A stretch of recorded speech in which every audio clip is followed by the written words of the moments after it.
नमस्कार, मी अमित गद्रे. तुम्ही पाहता न्यूज 18 लोकमत आणि या बुलेटिनमध्ये घेऊया बातम्यांचा वेगवान आढावा.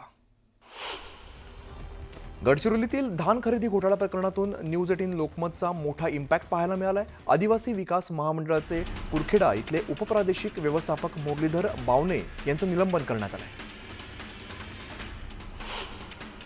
सोन्याच्या दराने 1 लाखांचा टप्पा ओलांडलाय. जीएसटीसह सोन्याचा दर 1,05,000 रुपयांवरती गेलाय. गेल्या 24 तासात सोन्याच्या दरात तब्बल 2,000 रुपयांची वाढ झाली.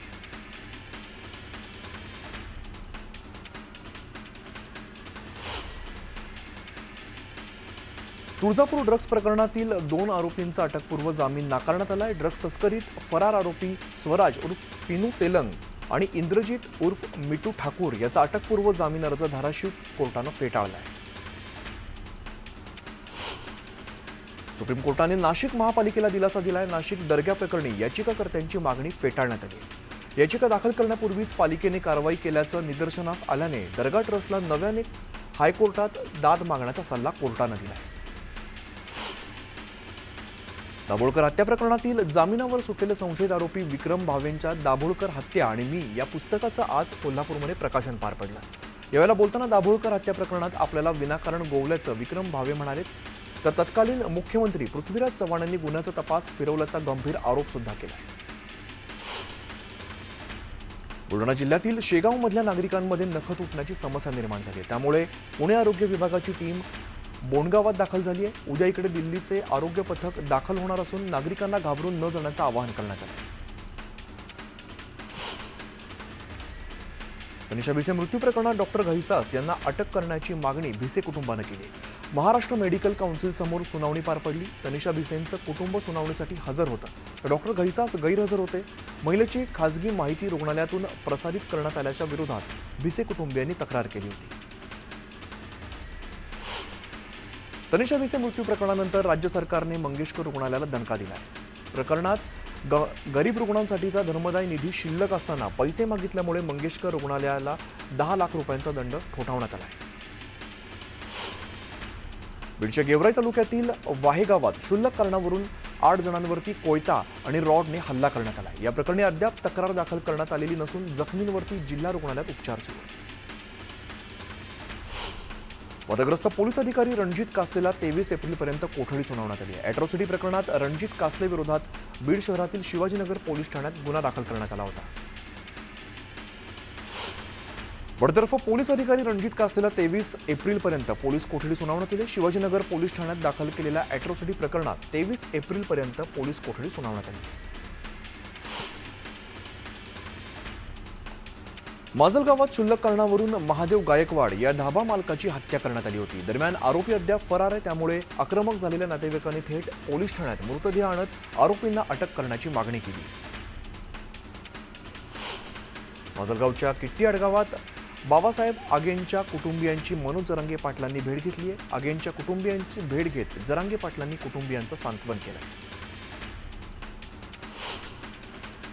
उद्धव ठाकरेंनी ज्या अटी घातल्या त्या शाळकरी मुलासारख्या आहेत. राज ठाकरे कोणासमोरही झुकून एकत्र येणार नाहीत असं विधान मंत्री उदय सामंत यांनी केलंय. शालेय मुलांसारख्या अटीवरती महाराष्ट्रात राजकारण घडेल असं वाटत नाही असंही सामंत म्हणाले. राज आणि उद्धव ठाकरे यांनी एकत्र यावं आणि राज्यातील विरोधी पक्षाची जी पोकळी आहे ती भरून काढावी असं आवाहन लक्ष्मण हाकेंनी केलंय. पवार कुटुंबीय कधीच वेगळे नव्हते. पवार कुटुंबियांनी महाराष्ट्राला वेडात काढण्याचं काम आजपर्यंत केलंय असंही हाके म्हणाले. दोन्ही नेते एकत्र यावेत ही सर्वांची इच्छा आहे अशी प्रतिक्रिया शिवसेना उभाटाचे उपनेते शरद कोळींनी दिली. दोघांमध्ये युती झाल्यास सोलापुरात हत्तीवरून पेढे वाटण्याचं काम शिवसैनिक करतील असंही ते म्हणाले. उद्धव ठाकरेंसोबतच्या संभाव्य युतीबाबत मनसैनिकांनी नेत्यांनी कोणतीही प्रतिक्रिया देऊ नये. परदेशातून आल्यावर मी स्वतः बोलणार अशा सूचना राज ठाकरेंनी दिल्या. सुप्रिया सुळे इंदापूर दौरा आटपून पुरंदरकडे जात असताना ताफा थांबून त्यांनी बारामतीकडे निघालेल्या शरद पवार आणि त्यांच्या आईची भेट घेतली. वाहन थांबून त्यांनी आई वडिलांची भेट घेतली. 1 रुपयात पीक विमा या योजनेबाबत उपमुख्यमंत्री अजित पवारांनी मोठं वक्तव्य केलं. 1 रुपयात पीक विमा द्यायचं सुरू केलं होतं, मात्र ग्रामीण भागात काही जणांनी चुनाच लावला. त्यामुळे ही योजना अडचणीत आली. आता आम्ही तुमच्या भल्याचं जे असेल तेच करणार असं अजित पवार म्हणाले. मुंबईत 26 एप्रिल रोजी मनसेकडून प्रतिपालिका सभागृहाचं आयोजन करण्यात आलं। या कार्यक्रमासाठी मनसेकडून आदित्य ठाकरे यांना निमंत्रण देण्यात आलंय। याशिवाय मंत्री आशिष शेलार, मंत्री उदय सामंत यांना सुद्धा निमंत्रण देण्यात आलंय। मंत्रिपद माझ्यासाठी कधीही महत्त्वाचा मुद्दा नव्हता, मी अजिबात नाराज नाही। फडणवीस आणि गडकरी भेटीमध्ये विविध विकास कामांवरती चर्चा झाली। यासोबतच आम्ही राजकारणात आहोत तर राजकीय चर्चा होणारच, असं स्पष्टीकरण सुधीर मुनगंटीवार यांनी दिलं। मुंबईतील पाणी टंचाईला आदित्य ठाकरे जबाबदार आहेत, असा गंभीर आरोप आशिष शेलारांनी केलाय। मुंबईकरांना हक्काचं पाणी मिळालं असतं, पण आदित्य ठाकरेंच्या हट्टामुळे अनेक कामं लांबणीवरती पडली। गारगाई पिंजाळ या प्रकल्पाला आदित्य ठाकरेंच्या हट्टामुळे स्थगिती देण्यात आली, असं आशिष शेलार म्हणाले। ज्योती मेटेंच्या उपस्थितीत शिवसंग्रामची राज्यस्तरीय बैठक पार पडली। शिवसंग्रामकडून आता राज्यव्यापी सदस्य नोंदणीला सुरुवात होणार आहे। शिवाजी महाराजांच्या स्मारकाचं काम अद्याप सुरू झालेलं नाहीये। शासनानं तातडीने याबाबत कार्यवाही करावी अशी मागणी ज्योती मेटे यांनी केली। दादागिरी, दहशत, खून, मारामाऱ्या, जाळपोळ, बलात्कार, भ्रष्टाचार यामुळे 2014 पूर्वी सिंधुदुर्ग जिल्हा संपूर्ण महाराष्ट्रात नव्हे तर देशात बदनाम होता। हे सगळं पाप नारायण राणे आणि त्यांच्या गुंडगिरी करणारे कार्यकर्त्यांचं होतं, अशी टीका माजी खासदार विनायक राऊतांनी केली। राणे कुटुंबियांच्या हाती सत्ता आल्यानंतर जिल्ह्यात पुन्हा जुन्या मार्गावरती जातोय, असं राऊत म्हणाले।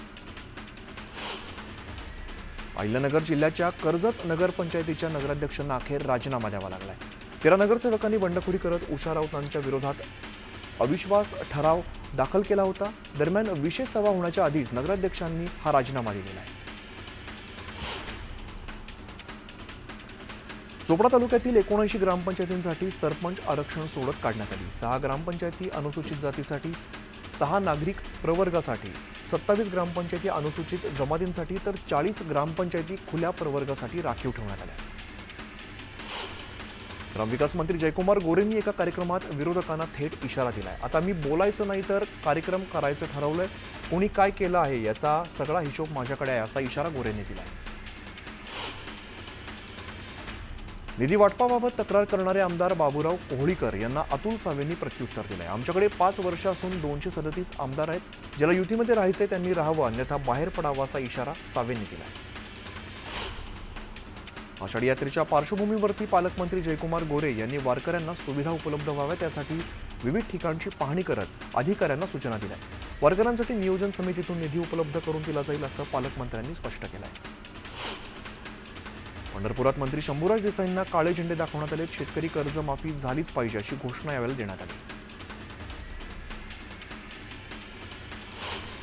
कांद्यांचे दर घसरण्याला केंद्र सरकारचं धोरण जबाबदार असल्याचा आरोप शेतकरी नेते राजू शेट्टींनी केलाय। नाफेडने स्वतः लिलावात भाग घेऊन कांदा खरेदी करावी अशी मागणी शेट्टींनी केली। यावलच्या 63 ग्रामपंचायतींचं आरक्षण जाहीर करण्यात आले। तालुक्यात 67 ग्रामपंचायतींपैकी 63 ग्रामपंचायतींच्या सरपंच पदासाठी आरक्षण सोडत काढण्यात आली।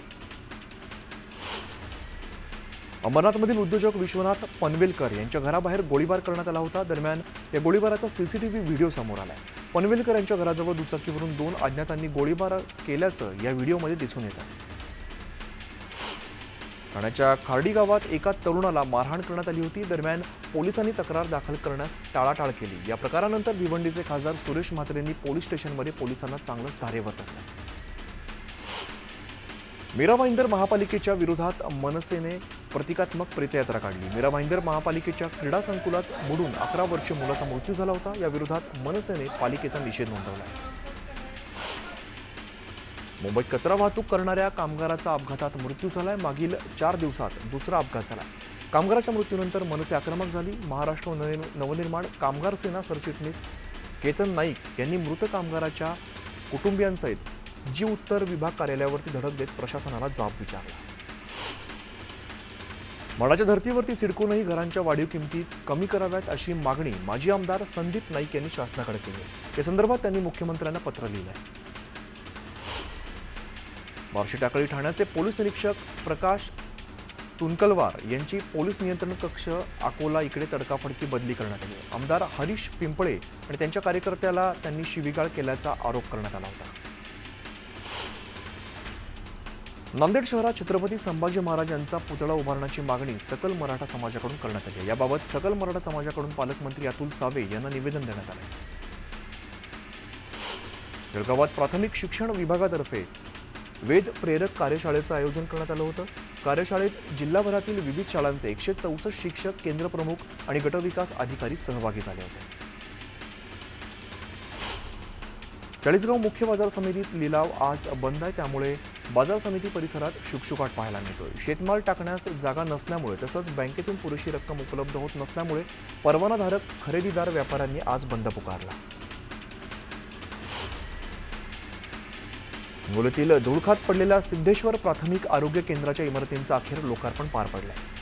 प्राथमिक आरोग्य केंद्राची इमारत मागील 6 ते 7 महिन्यांपासून लोकार्पणाच्या प्रतीक्षेत होती. याबाबत न्यूज 18 लोकमतने बातमी दाखवल्यानंतर प्रशासनाला जाग आली. नंदुरबारमध्ये 100 रुपयांचा स्टॅम्प मिळत नसल्यामुळे नागरिकांना नाईलाजाने 500 रुपयांचा स्टॅम्प खरेदी करावा लागतो. त्यामुळे नागरिकांना मोठा आर्थिक भूर्दंड सोसावा लागतो. यावरती तातडीने उपाययोजना करण्याची मागणी नागरिकांनी केली. बीड शहरातील छत्रपती शिवाजी महाराज चौक ते नगर नाका दरम्यान नवीन महामार्गावरील दुभाजकावरती एकही युटर्न नाहीये. त्यामुळे बीडकरांना अडचणींचा तोंड द्यावं लागतंय. तर प्रशासनाने या प्रश्नाकडे लक्ष वेधण्यासाठी स्थानिकांनी दुभाजक ओलांडण्याचे शर्यत आंदोलन करण्यात आले. नॅशनल हेराल्डच्या माध्यमातून 2000 कोटींचा घोटाळा केल्याचा आरोप करत भाजप युवा मोर्चाने नागपुरात आंदोलन केलं. यावेळेला प्रतिकात्मक पुतळा जाळत गांधी कुटुंबियांचा निषेध नोंदवण्यात आला. हिंदी भाषा अनिवार्य करण्याच्या निर्णयाविरोधात मनसेने जळगाव जिल्हा परिषदेसमोर आंदोलन केलं. जिल्हा परिषदेच्या शिक्षणाधिकाऱ्यांना निवेदन देत निर्णयाला विरोध करण्यात आला. गायरान जमिनीवरील सौर ऊर्जा प्रकल्पाविरोधात शिवसेना दलित आघाडीने जालना जिल्हाधिकारी कार्यालयावरती भव्य मोर्चा काढला. या प्रकल्पासाठी जमिनी बळजबरीने घेतल्या जात असल्याचा आरोप आंदोलकांनी केला आहे. अमरावतीत काँग्रेस विरोधात भाजप आक्रमक झाली.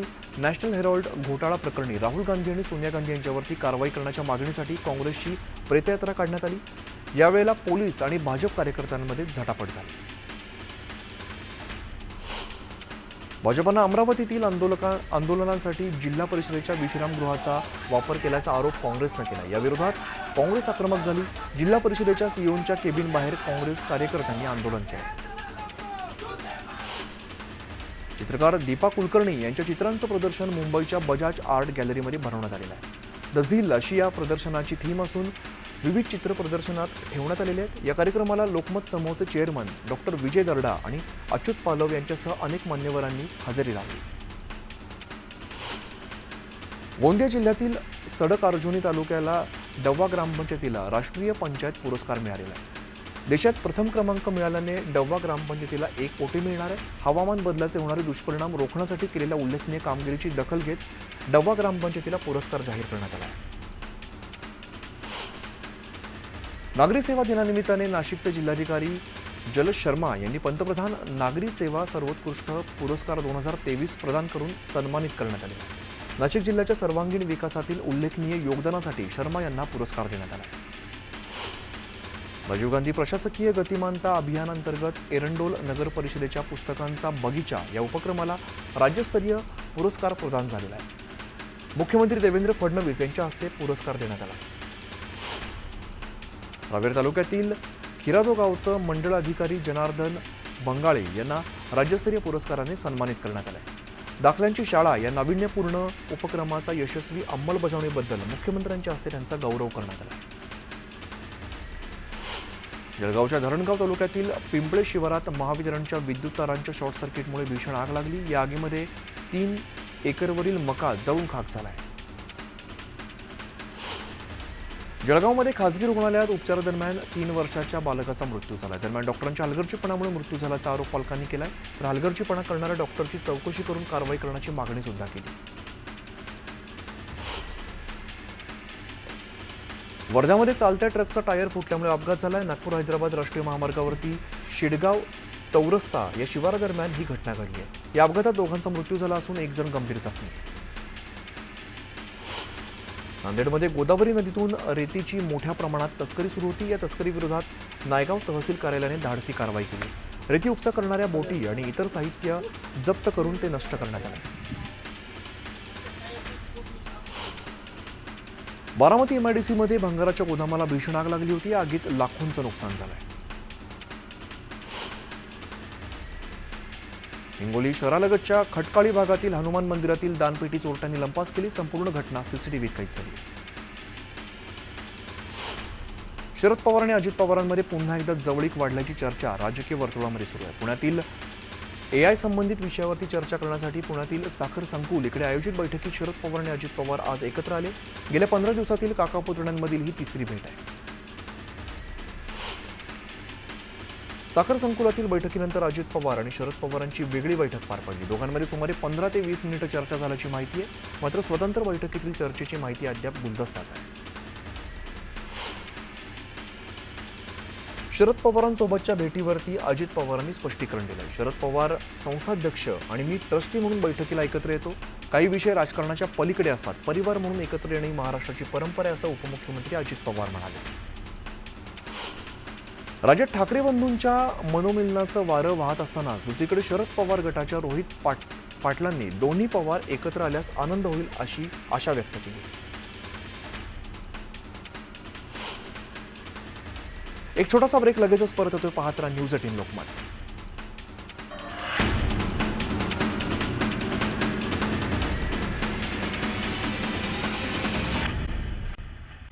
ब्रेकनंतर पुन्हा स्वागत. आता बघूया उर्वरित वेगवान बातम्या. मानखुर्दमध्ये एका घरामध्ये सिलेंडरचा स्फोट झाला. स्फोटामध्ये 15 वर्षीय मुलीचा मृत्यू झाला. अग्निशमक दलाने आगीवरती नियंत्रण मिळवलंय. जालन्याच्या अंबडमधील शासकीय तंत्रनिकेतन महाविद्यालयात प्रथम वर्षात शिकणाऱ्या एका विद्यार्थ्याचा संशयास्पद मृत्यू झालाय. कन्हैया गहुले असं या विद्यार्थ्याचं नाव आहे. शवविच्छेदन अहवाल आल्यानंतरच या विद्यार्थ्याच्या मृत्यूचं कारण समोर येईल अशी माहिती अंबड पोलिसांनी दिली. जळगाव जिल्हा पोलीस अधीक्षक कार्यालयात परिसरात पती पत्नीच्या वादातून नातेवाईकांमध्ये फ्रीस्टाईल हाणामारी झाली. या प्रकरणी नातेवाईकांकडून परस्पर विरोधात तक्रार दाखल करण्यात आली.